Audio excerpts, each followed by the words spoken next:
She wrote for sure. She see each other and send me shit.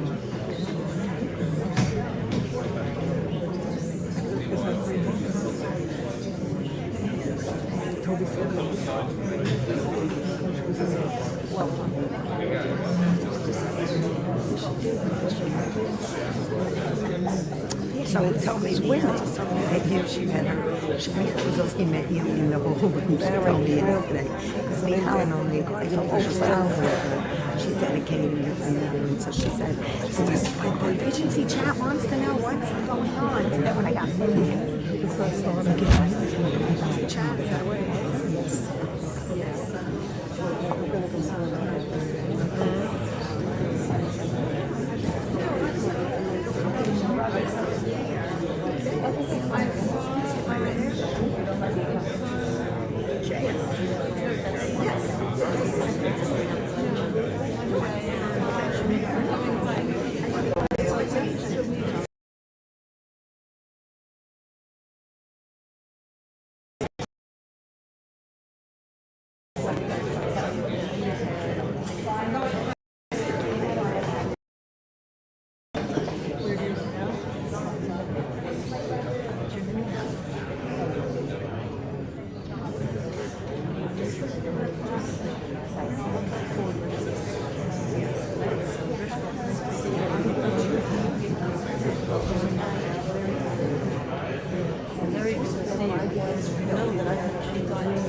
Yes.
This morning to say goodbye and pay respects and to learn about the life of Melvin Gross, Tzvi Melech Ben Sinai.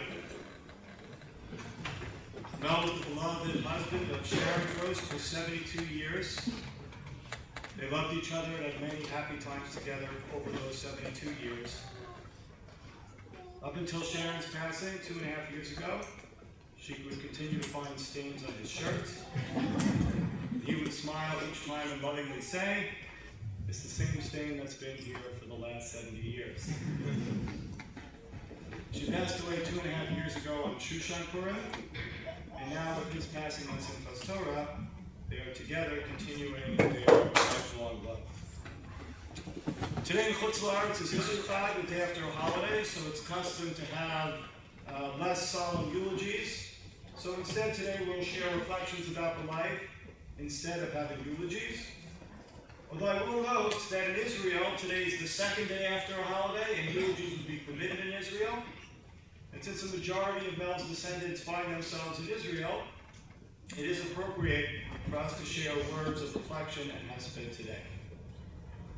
Before our remarks about his life, we'll begin with 4 chapters of Tehillim.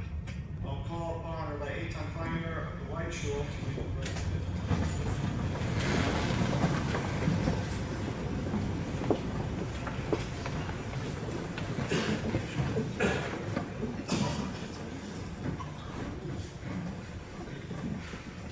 Ashri ha'yesh Hashem ha'malach ba'atzos v'shon v'derech hatam v'omad Moshe Blitzen Li Yashar. Ki yisoras Adonai chetzu v'soso yagei yomon b'layla. V'haya ke'itz shosu l'pagemayim asher b'yom yitain v'yitov v'aleyu lo yibo v'chol asher yasir yatzliach. Lo chen harishonim ki v'kamotz asher titfanu ruach ki v'yikumu v'shon ha'mishpat v'chatom v'das tzadikim כי יודע אדוני דרך צדיקים ודרך ראשון וטוב.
Schrockler from Congregation United Israel, Teaneck, New Jersey.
For our fourth and final capital Tehillim, we invite forward Mikey Gross, one of Melvin's youngest grandchildren.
We know Mel Gross as the father of David J. and Mark Gross and their spouses, Penina, Aviva, and Naomi, grandfather to 11 grandchildren and their spouses, and great-grandfather, Kanai Nahara, to 49 great-grandchildren. We'll first hear reflections from Mel's oldest son, David Gross.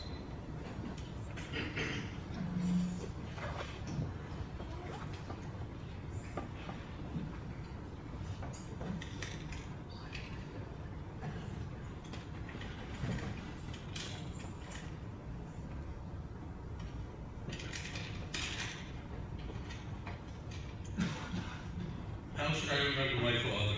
Chicken farmer, vending machine operator, caterer. These are all titles, but not really a way to describe the man. He as a youth defied a dog catcher, refusing to put down a dog when the warden was about to shoot him. He was someone who cut school to sit in a library to read. In his younger years, he was an avid swimmer who turned down being a college swim team member because the team met on Shabbat. He climbed library walls and swam along shores, while my Uncle Sherman, who couldn't swim, would walk along the beach to protect him. He was someone who stopped eating chicken when he had his farm because he couldn't eat his babies. His dad collected stamps and would often search behind the embassies in the neighborhood to locate stamps. He was a man who worked all night to take me to a parade, only to have to leave before it occurred because I was afraid of the Indians in costumes.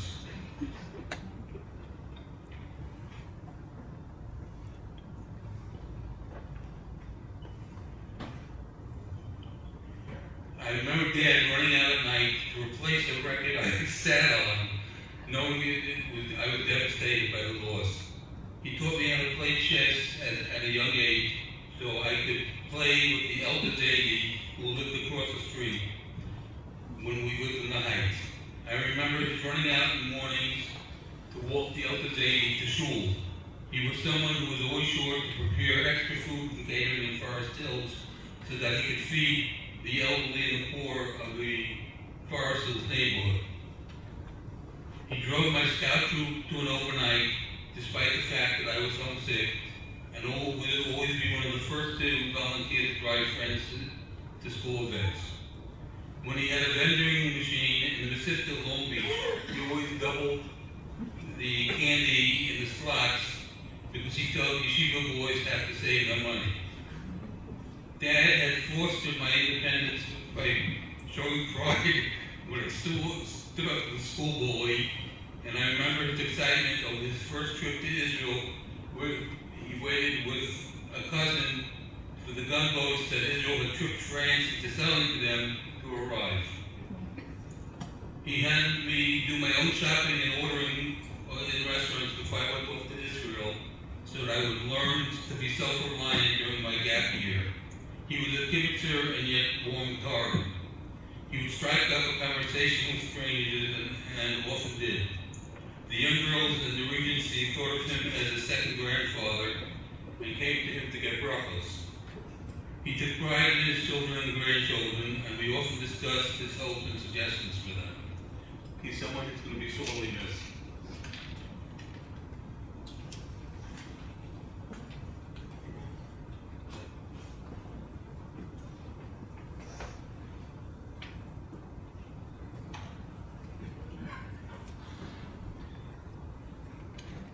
Mel's youngest son, Mark, is still in Israel, awaiting the Kura. We'll now hear words of reflection from Mel's son, Jacob.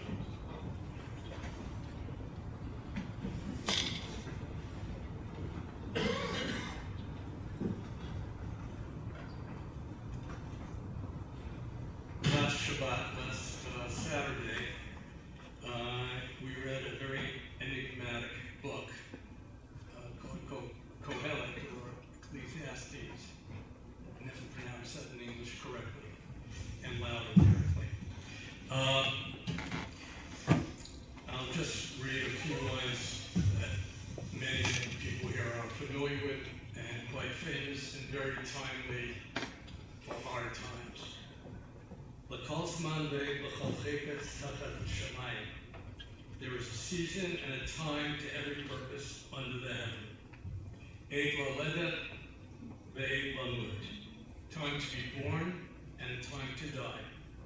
Eid latat, the time to plant, ve'eid lakar natua, and time to uproot things which were planted. Eid la'arod ve'eid lirpot. Time to kill and a time to heal. Eid lifrotz ve'eid livnot. A time to destroy and a time to build.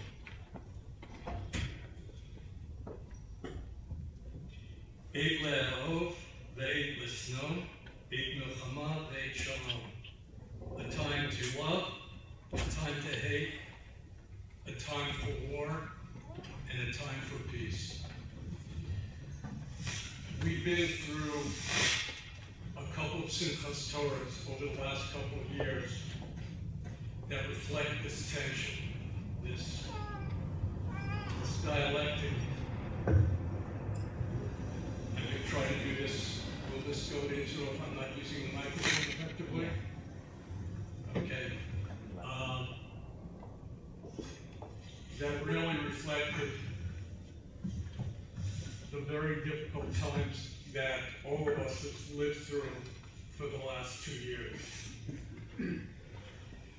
This contrast in events, this contrast in circumstances is, if you just read Kohelet in its simplest form, seems to be very dichotomous. It's either A or it's B. But in fact, in reality, there's a mix of all of them. And this process of balancing these experiences is a challenge for Am Yisrael. Yesterday was a particularly contradictory, appearing, and complicated day for our family. The joy of Simchas Torah was juxtaposed with the passing of my father.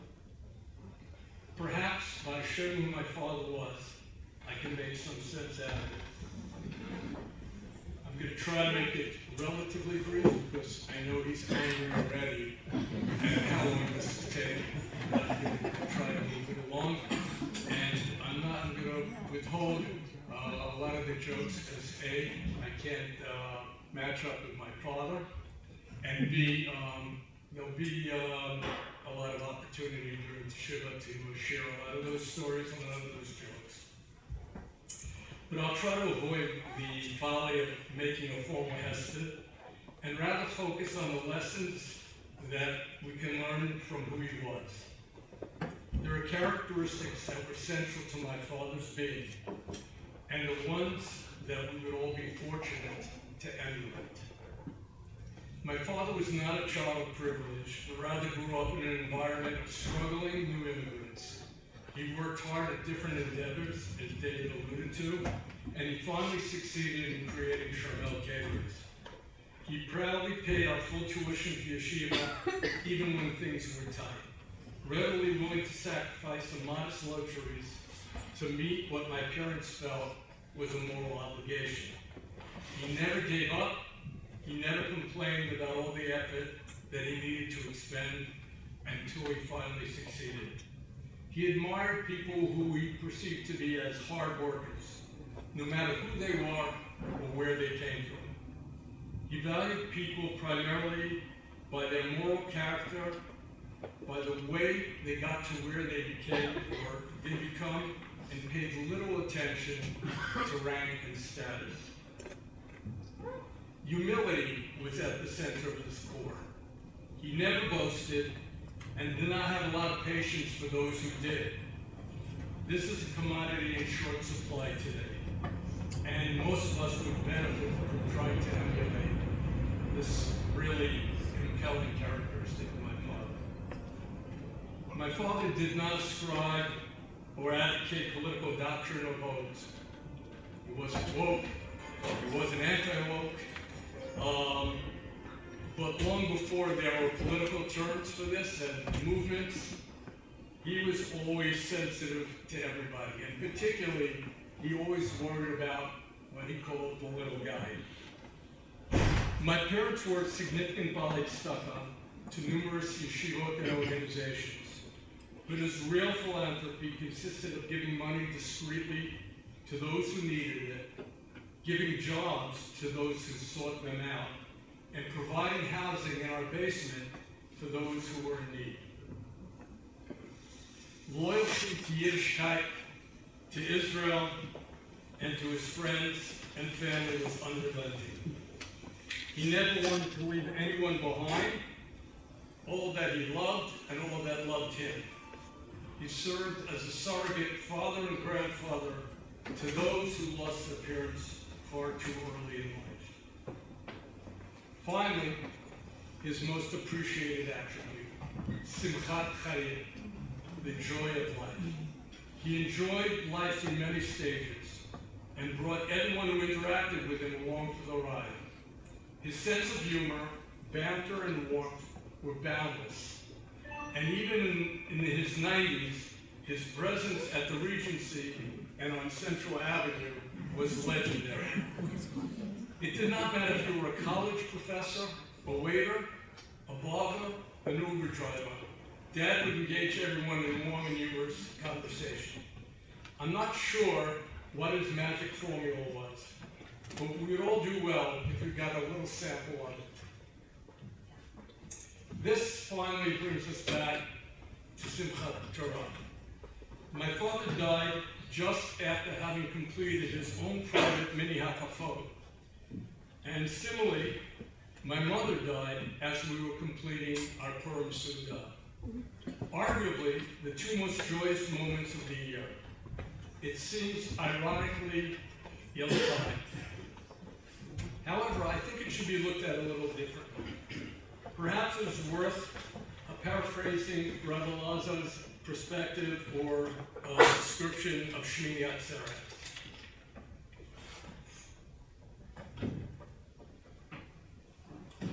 Atzati atchem etzli, I'm not going to translate the whole thing in the interest of time. Kamelach shezimenet et banav l'sugal akach v'kach yamin.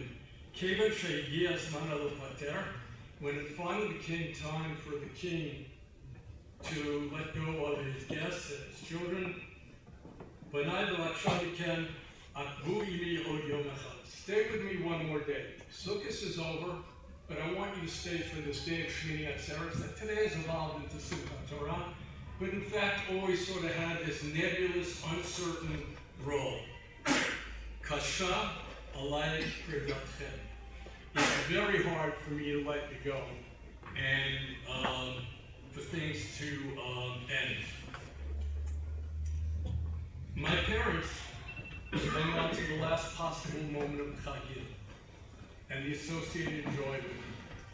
So I felt that they were part of this effort to prevent the Preda from happening, or let it happen only at the last moment when it actually had to happen. It's true.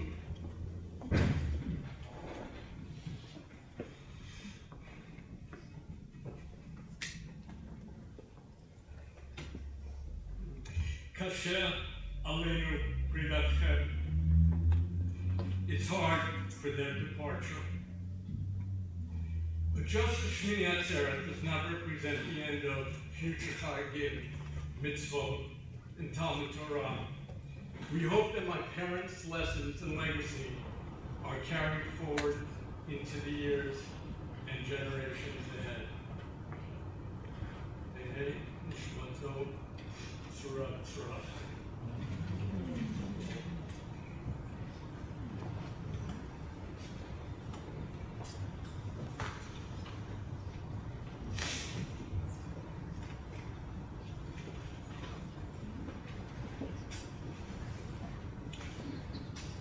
Mel and Sharon Gross were lifelong supporters of Israel through Ami and other charities, and half of their grandchildren are in Israel at this moment. But a number of the grandchildren who are here at Chutz La'aretz will share reflections. My wife Yael will speak first among the grandchildren.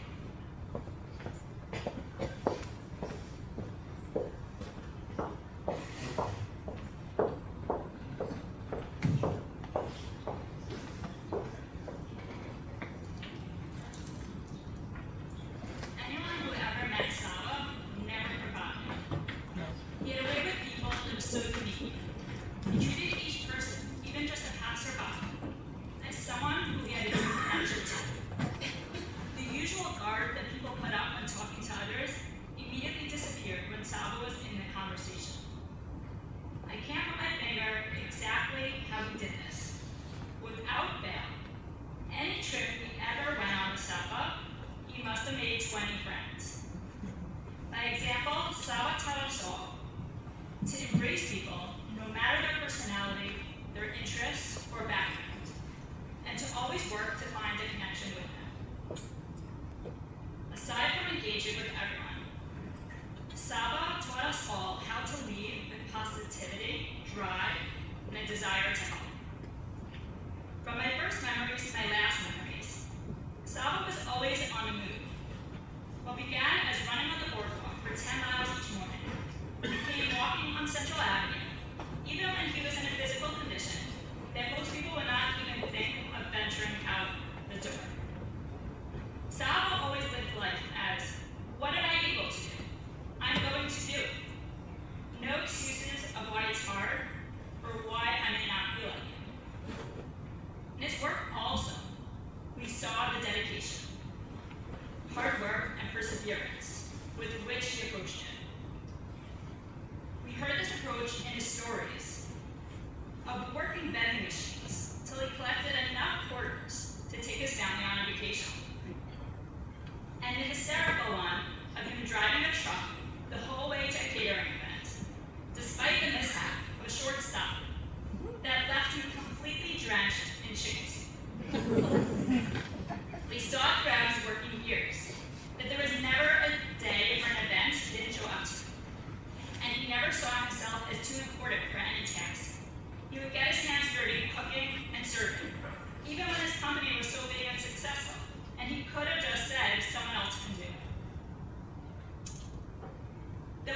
busy person with stresses of running a business and health challenges that arose over the years, as well as people he was close with that he lost at an early age.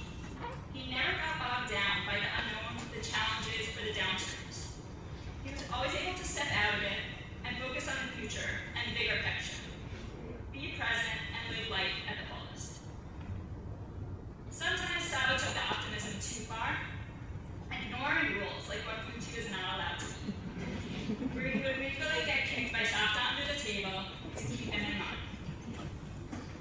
Every conversation, even about death and sickness, began with a joke. You knew you could count on Saba lightening up the mood when it was needed. Saba, together with Safta, showered us all with so much love. When we were kids, they took us on special trips, hosted us in their house for summer vacations, and always brought us all together for fun barbecues and memorable Shabbatot. No matter how big their family got, they treated each grandchild and great-grandchild like they were their whole world. They knew each great-grandchild's likes and dislikes so well. Saba would start a different conversation with each grandkid, each one focused on their inner world. And they would always bring a personalized present related to something that child loved. Osama, the service, was all fun-loving. The thrill of playing in casinos, going out to eat, and going on interesting trips. Underneath, he was someone with a heart of gold, always focused on enriching the lives of his descendants and finding ways to help others right in their lives.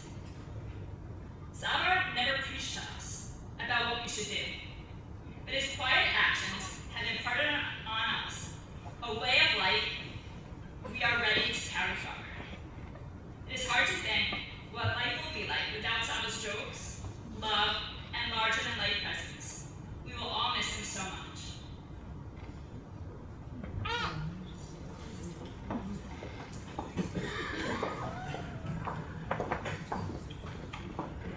We'll now hear from Shoshi Aramai, one of the children.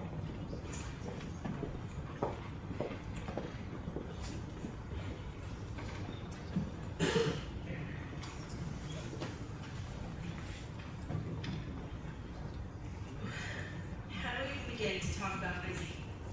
But I guess that's just it. He was he was 80 to 11 of us, most of us, some of us knew Saba. But when Zadie was talking to you, Zadie was talking to you. I was actually watching a video of him last night from my niece Leia's conference call, where Zadie was dancing with my son Rudy, who was probably not even 2 at the time, and my nephew Jamie. There was a whole party happening around them, but Zadie was 100% focused on those 2 little boys. They were dancing in a cute little circle, and you could tell that Ruby felt like he was the most important person in the world. But that was Zadie. He made everyone feel that way. He made everyone feel special. Whether it was his grandchildren or great-grandchildren or just a random guy on the street, if you were talking to Zadie, you were talking to Zadie. That was it. Zadie was the patriarch of our family. He worked hard to build a beautiful life for himself, my Bubby, and his children. And he did. Bubby and Zadie had a beautiful life together. They had 3 children, 11 grandchildren, 49 great-grandchildren, and Zadie knew every single one of them. He led our family with strong convictions. His dedication to good midot and quiet chesed showed us their importance and guided us to follow in his footsteps. Zadie's love for Bubby was unparalleled. It seemed to me that his goal in life was just to make Bubby happy. Even when he was kibitzing with her, you could tell he was just trying to make her laugh. Zadie took really, really good care of Bubby. When Bubby was sick, I remember Zadie sitting next to her stroking her hair, and you could see how he was hurting when she was hurting. But it wasn't just when Bubby was sick or when they got older. Zadie's love for Bubby was evident my entire life, and he showed me what it means to really love someone for your good. Zadie was always happy to go for a cup of coffee or a roll of sushi. Zadie really knew good food. He always asked me about the new things I was cooking up, and he never failed to praise or critique a new recipe of mine. The ultimate praise was when Zadie took seconds of something that you cooked. You knew you did well if he was having more. But he would not fail to tell you if anything was less than amazing. And you took his word for it, because Zadie knew good.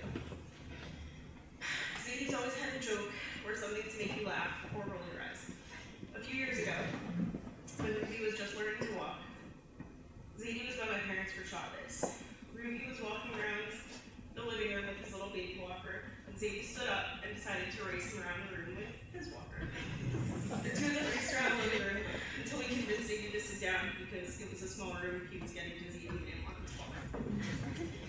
I remember as a little kid, at the hotel of South, Zadie, the youngest of the siblings, joined me and my other youngest cousins singing the Mama Shmama. We all sit on chairs, and so did he.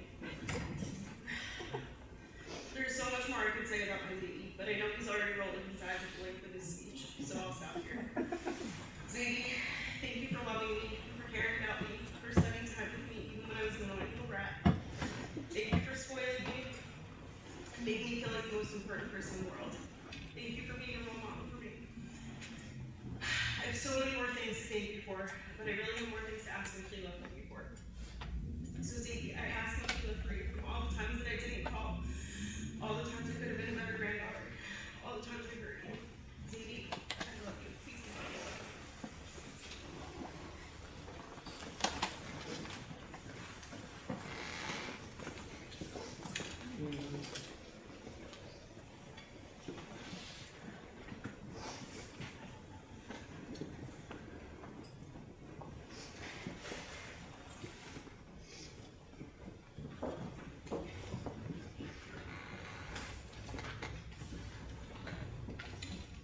So Yaakov, is this the best that you can do?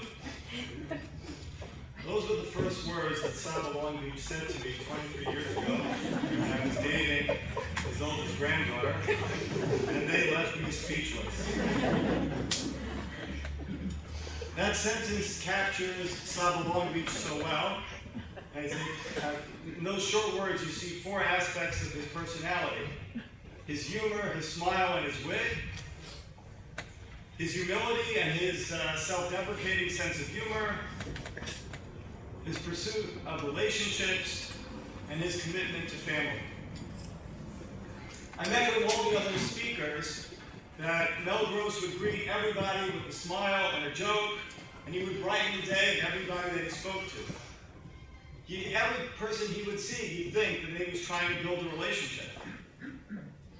When you lived in the Regency, we would often come to visit, and we'd walk down Central Avenue from the Regency to a coffee shop or a restaurant.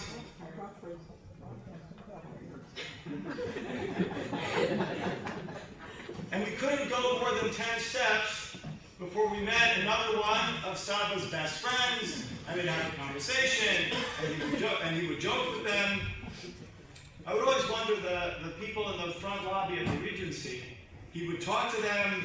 I don't know if they had work that they had to do. He would be schmoozing with them forever. Every 10 feet, it was somebody who met Mel, best friend from a previous story. Family was also very important to Saba Long Beach. And since I joined the family, he treated me as if I was his own blood grandson. The family home since 1959 at 230 East Walnut Street in Long Beach was always welcoming visitors, children, cousins, second cousins, friends, rabbis, and grandchildren, many of whom stayed in the downstairs apartment for a vacation in Long Beach. If they were doing construction, if somebody's house flooded from the Long Beach flooding, he'd invite them into the basement apartment. It was an opportunity to host family, along with an opportunity to do chesed. You know, the Gross Family Pesach program operated for decades. I'm sure part of why they had a Pesach program was for the parnasa that it helped provide. But I also think it was because it gave Mel and Sharon an excuse and a reason to have all their children, grandchildren, and later great-grandchildren all together for the holidays, sitting around the same table, having a Seder together, davening together, building bonds and connections. So humor was important, relationships were important, and family was also important.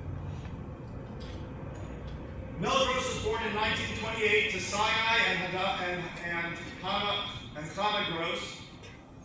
Growing up, he lived in a variety of locations: Queens, the Lower East Side, Williamsburg, and even for a time, Sullivan County in upstate New York. He began his career in food services, delivering chickens. Then he moved into the vending machine business, He had vending machines all over New York City, including at Einstein. He was very proud that two of his descendants later went to that school where he used to have the vending machines. Until the mob forced him out of the vending machine business, and he had to try something else. So for more than 50 years, Mel worked in the eponymous catering company that he founded, Charmel Caterers, bringing joy and happiness to a generation of New York Jews, and also providing healthy, nutritious school lunches according to the state standards of exactly how much cheese and meat you have to put, to countless yeshivas in the area. Mel is known for his honesty in business and his commitment and dedication and relationships to the workers who work for him. He was renowned for giving people employment and second chances who couldn't find employment elsewhere, and his workers showed fierce dedication to him, which you could see on their faces whenever you would visit the commissary on Lawson Boulevard in Oceanside. And everywhere I travel, I seem to bump into people whose first job was as a waiter or a busboy with Charmel Caterers. Mel used the business as an opportunity for chesed, helping people make a simcha who couldn't exactly afford it in the full way, or having extra food that he would give to people who needed it. He was a tremendous Baal Chesed, committed to Yiddishkeit, to Judaism, to prayer, and a beloved grandfather and great-grandfather and father for his family. I'll conclude with a short Torah thought from the Torah reading of yesterday. And I found one Torah thought that's related to catering. So it's related to the business, not just to Torah. In yesterday's Torah reading, Rashi explained the practice that you see in many weddings where the groom steps out of the chuppah in order to meet the bride. And what this teaches us is the importance in any relationship to take a first step towards someone. If you want to build a relationship, you take a step towards them in order to get to know them. It shows that you care about the other person, that you want to build a connection, that you want to build a relationship. And Mel did that to everyone that he would ever meet. What I think is interesting is that Rashi learns this practice that we see at weddings all the time from the words Hashem mi Sinai ba. Hashem came from Sinai. God was in Mount Sinai. He took a step to greet us. So, Saba's name was Tzvi Elimelech ben Sinai. So just like Hashem mi Sinai ba, we could also say Tzvi Elimelech mi Sinai ba. And imitating the Kadosh Baruch Hu and learning that lesson to care about people, to go out to greet them with a smile, to never take yourself too seriously or too importantly, and to do chesed and kindness for every member of our people. Saba, I haven't responded for decades to those words that you first asked me, but I think it's true that I could do no better. Tehei Shmatot Rav Tzrav. Burial will be in Israel, in Beit Shemesh tomorrow at around 1 p.m. Israel time. Mel will be buried near his beloved wife, who he loved so dearly. David will be sitting Shiva in New York beginning today through Wednesday morning. Jay and Mark will sit Shiva in Israel through Monday, and then in New York beginning Tuesday. Because today is Yisroel the day after a holiday, we will not recite a Kalei Rachamim, but I ask everyone rise for a final chapter of today.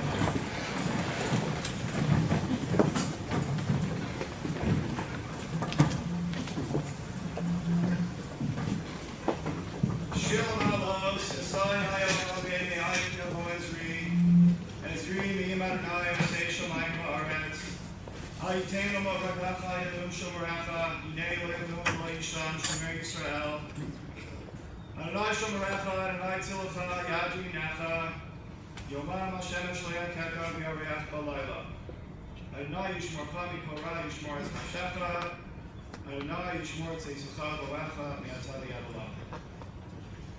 Hashem will protect you from anything bad. Hashem will protect your soul. Hashem will protect your coming and going from now now and until forever. We ask the Nosei Aaron to come forward.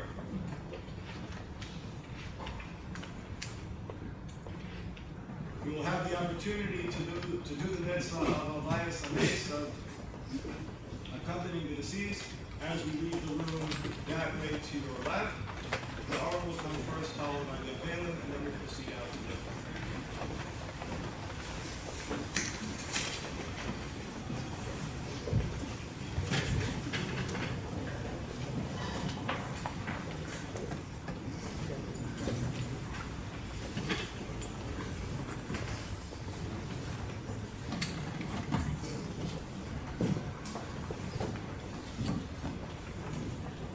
Yoshe b'seser ayam b'tzal shadai sonan amar barunai masim v'tzudasi ohayim tachvam kilo yatzilacham mipach yakush b'temer avos v'abraso yasach lach v'tamas k'nachav v'chased tzina v'sofei ramito lo sira mipachad loyam ha'mechetio k'man v'temer v'hotel yalov v'keter v'yeshut tzarayim v'pom tzilcha elef v'vavam v'yachai lach Gosh, God, you never said it, you are the same to that. We are not going to see ourselves down the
I cannot.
Saturday night.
And he was just confused, he didn't know what to do.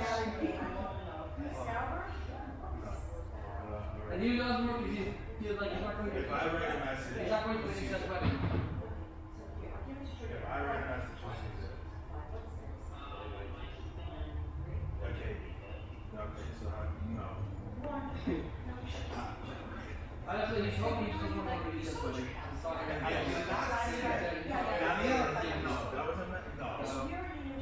I mean, those are my thoughts. No, the problem is everyone has to calls me because they think that I answer the message not yesterday, I should answer now. So I stopped answering numbers, I stopped looking at messages for numbers, and I spent. Eventually, Sandy can go with Nestle. Someone who's going from there. No, I just don't. No, I don't answer calls and texts, but I'm not saving in my phone.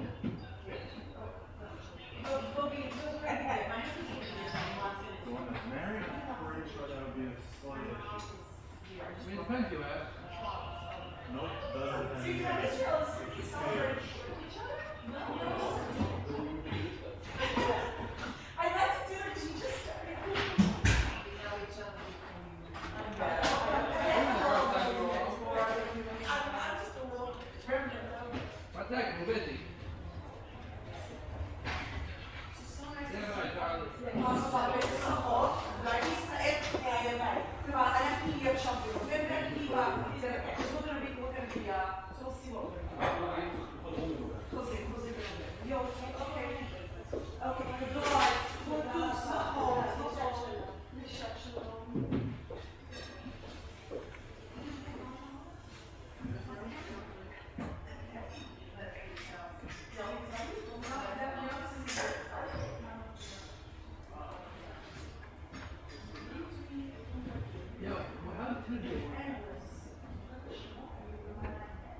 So how long is this on there? Not at all. Oh, really? Yeah. Oh, so it's not a big thing. I mean, you're sorry.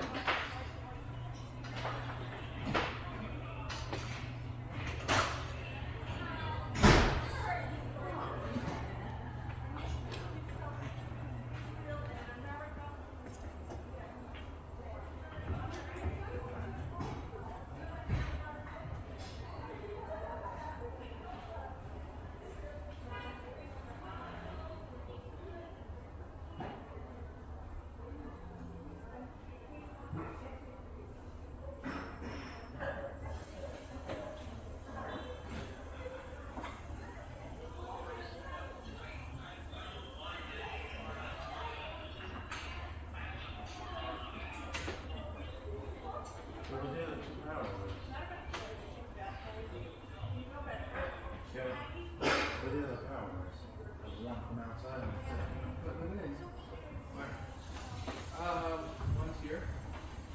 You have to get your car to the. So we're missing one. Get your car to the railroad.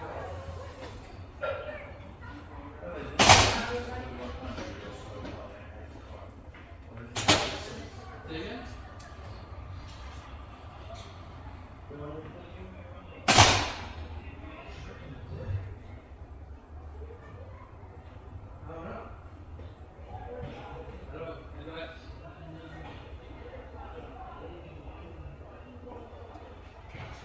But you know, you have to come to question, meaning if theoretically we want to retake your car to the hall. And then we want to take it from the hall.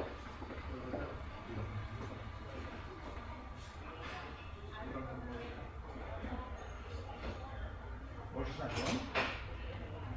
What? You said they explained this law to why you took off for holidays. I think. Now they got let him take off another week for a wedding. Wait, separate point. Where does he work now? No, it's not. Where does he work now? He goes to the children's hospital in Miami. Oh, yeah. I see the issue there. Okay, but realistically, Are you going tomorrow? You going? We can confirm if we have your you actually have Saturday. See how they she feels. I think she'll feel fine. She was, you know, she's gonna have a bandage on.